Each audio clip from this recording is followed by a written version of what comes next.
Assalamualaikum warahmatullahi wabarakatuh. Hello everyone, we our group 3. We will presentation about the title is the effect of the export, import, and tax revenue on industry GDP, a multilinear analysis of Pakistan economy 2000 until 2025. For the project final exam, the subject is business statistics, and the lecturer is Miss Reka. Dan metode analisis yang kita gunakan yaitu meliputi Normality test, multilinearity test, heterostereoticity test, autocorrelation, and we will explain the multiple linear regression analysis.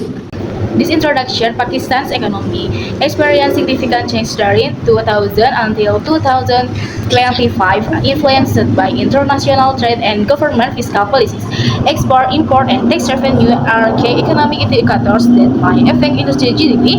Therefore, these studies use multiple linear regression to analyze their relationship.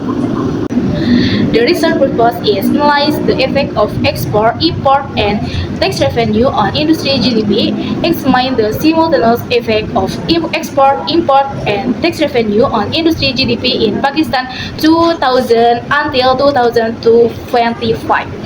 Baik, di sini kami memperoleh data dari sebuah web yang bernama Kaggle, dan di sini kami memilih data yaitu indikator ekonomi Pakistan dari tahun 2000 sampai 2025, dan di sini kami memilih ekspor sebagai variabel X1 dan import sebagai variabel X2 dan tax revenue sebagai variabel X3, dan yang terakhir kami memilih industri GDP sebagai Y. SPPS dalam menemukan uji normalitas. Oke, kita bisa buka yang dianalis. Lalu kita pergi ke regression, lalu kita pencet yang namanya linear. Nah, setelah itu kita bisa masukkan yang X1, X2, dan X3-nya, masukkan ke dalam yang independen. Sedangkan yang Y-nya kita masukkan yang dependen. Setelah itu kita boleh pergi ke statistik, kita boleh centang yang namanya collinearity. Lalu habis itu kita continue aja. Habis itu kita masuk ke dalam yang plot, dan yang dalam plot itu kita boleh pindahkan yang jepret, masukkan ke dalam yang X, dan yang spreadsheet kita masukkan ke dalam yang Y. Habis itu di continue aja. Terus kita masuk ke dalam save. Kita masuk ke dalam save, kita boleh centang yang namanya underrealized. Habis itu kita continue, kita pencet OK. Nah, setelah sudah selesai itu, kita boleh di close aja. Habis itu, kita boleh masuk ke analis lagi. Kita pilih yang bagian non-parametrical, parametrical test. Dan kita boleh pilih yang legacy. Habis itu, kita pilih yang one sample KS. Setelah itu, kita boleh pindahkan yang underrealized itu masuk ke dalam kolom yang kanan itu. Habis itu, boleh dipencet OK. Dan setelah itu hasil normalitasnya ialah 0,200. Dan karena 0,200 itu lebih besar dari 0,05, maka data tersebut bisa dikatakan normal. Setelah melakukan uji normality, selanjutnya adalah melakukan uji multicollinearitas. Pertama, klik analyze. Bagian analyze, klik regression, lalu klik linear. Kita reset terlebih dahulu, lalu bagian variable X dipindahkan ke independen, lalu variable Y dipindahkan ke dependen. Selanjutnya klik statistik, klik collinearity diagnostic, klik continue, dan klik OK. Penilaian ini dilakukan berdasarkan nilai variance inflation factor atau VIF dan tolerance. Di sini kita bisa lihat di bagian koefisien berdasarkan kriterianya, yaitu nilai VIF harus kurang dari 10 dan nilai tolerance harus lebih dari 0,10. Seluruh variabel memiliki nilai VIF di bawah 10 dan nilai tolerance di atas 0,10. Oleh karena itu, dapat disimpulkan bahwa tidak terjadi multicollinearitas sehingga variabel independen layak digunakan dalam model regresi. Baik, setelah kita melakukan uji terhadap normality dan multicollinearity, yang selanjutnya kita akan melakukan uji terhadap heteroskedastisitas. Yang pertama kita masuk ke SPPS yang selanjutnya yang tadi. Di sini ada transform. Kita pilih compute variable dan di target variable di sini kita ketik ABS underscore res 1 dan di sini ada all. Kita pilih ABS. Jangan lupa di double click terlebih dahulu. Dan di sini kita pindahkan unstandardized ke numeric expression. Kita continue atau aux aja. Selanjutnya masuk analyze dan ke regression. Kita masuk ke linear. Kita reset terlebih dahulu. Yang ABS press one dependent dan semua variabel X kita pindahkan ke independent.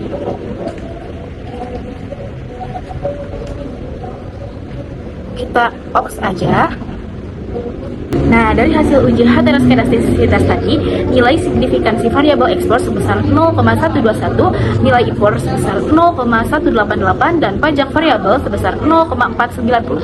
Karena semua nilai tersebut lebih besar dari 0,5, maka dapat disimpulkan bahwa model regresi tidak mengalami heteroskedastisitas, yang artinya penyebaran data sudah baik dan model regresi layak digunakan untuk analisis selanjutnya.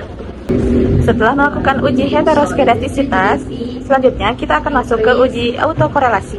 Jadi kita masuk analyze, kemudian regression, kita klik linear. Setelah itu kita reset terlebih dahulu. Lalu kita masukkan semua variabel X ke kolom independen. Lalu selanjutnya yang variabel Y dipindahkan ke dependen. Setelah itu kita masuk ke statistik. Lalu centang bagian yang Durbin-Watson, kemudian continue, lalu OK.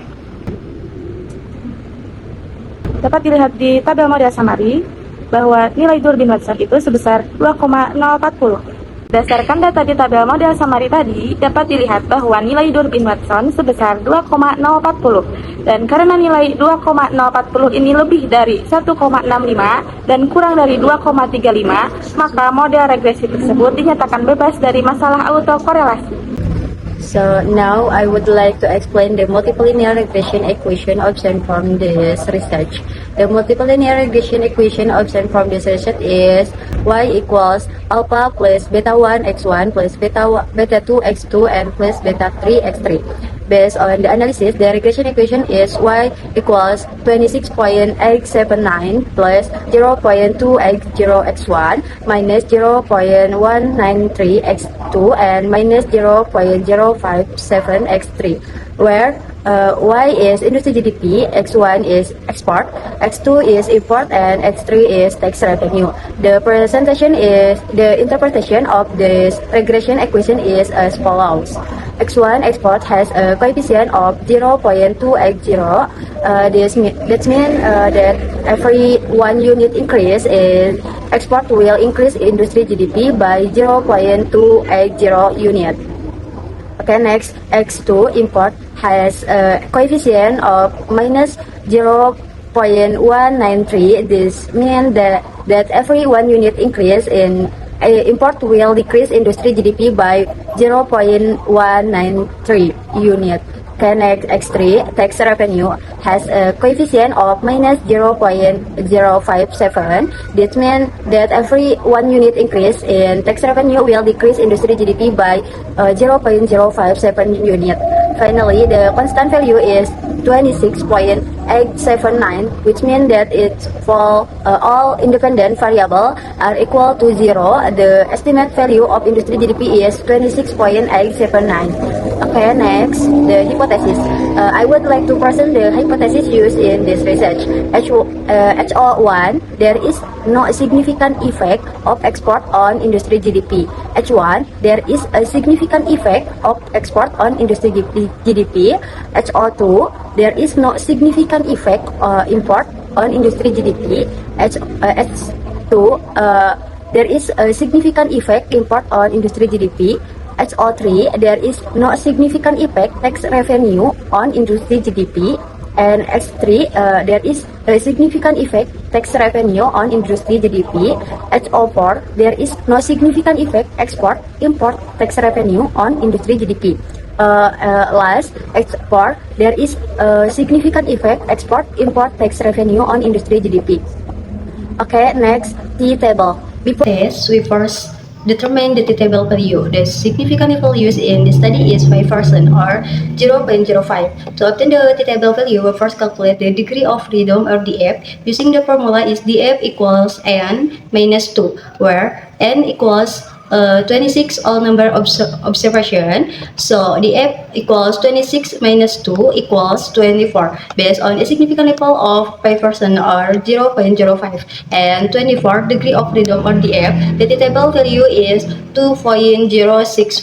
And next, the test criteria to determine whether each hypothesis is accepted or rejected. We use the following test criteria. If they calculate greater than T table, HO rejected. If they calculate less than T table, HO accepted. If P value less than alpha, HO rejected. And if P value greater than alpha, HO accepted.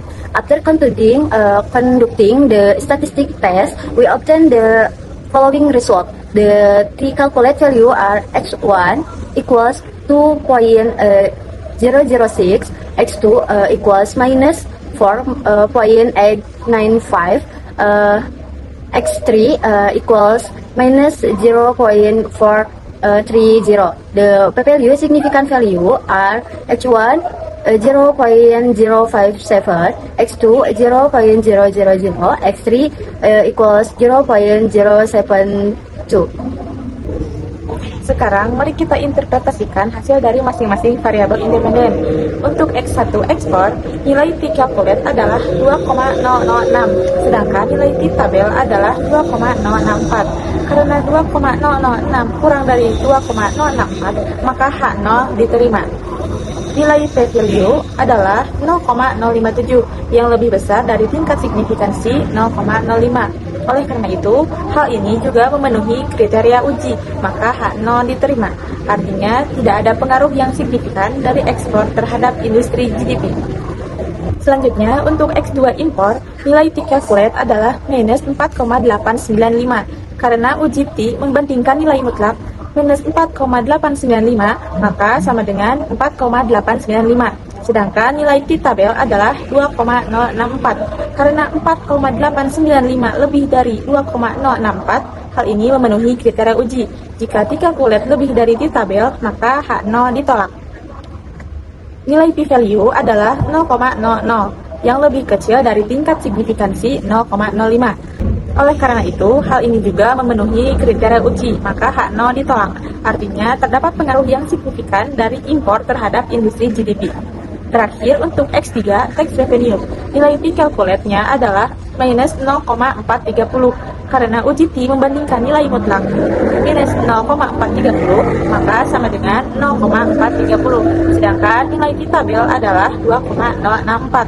Artinya 0,430 kurang dari 2,064, maka H0 diterima. Nilai P value adalah 0,072 yang lebih besar dari tingkat signifikansi 0,05. Oleh karena itu, hal ini juga H0 diterima. Artinya tidak ada pengaruh yang signifikan dari pendapatan pajak terhadap GDP industri. Baik, mari kita lihat hasil dari uji F pada tabel ANOVA ini. Pengujian ini bertujuan untuk melihat apakah variabel ekspor, impor, dan tax revenue secara bersama-sama berpengaruh terhadap industri GDP. Yang pertama, perbandingan F calculate dan F tabel. Di tabel ANOVA, kita mendapatkan nilai F calculate sebesar 12,222. Jika kita bandingkan dengan F tabel sebesar 3,05 yang didapat dari DF regression 3 yang merupakan jumlah variabel independen kita, dan DF residual 22. Nilai F calculate kita jauh lebih besar, yang artinya H0 rejected atau ditolak. Lalu, nilai signifikan atau p-value pada tabel menunjukkan angka 0,00. Karena angka ini lebih kecil dari standar kesalahan 0,05, maka model ini terbukti sangat signifikan. Nah, sekarang kita lihat R-square. Di sini nilai R-square sebesar 0,625 atau 62,5%. Ini artinya variasi naik turunnya industri GDP sebesar 62,5% yang memang dipengaruhi oleh kombinasi ekspor, impor, dan tax revenue. Sisanya 37,5% dipengaruhi oleh faktor lain. Kesimpulannya, secara simultan, variabel ekspor, impor, dan tax revenue terbukti memiliki pengaruh yang signifikan terhadap industri GDP. Oke, cukup sekian presentasi Final exam statistika dari kami. Semoga bermanfaat dan bila ada kesalahan kami minta maaf. Wassalamualaikum Assalamualaikum warahmatullahi wabarakatuh. Bye bye. Dadah.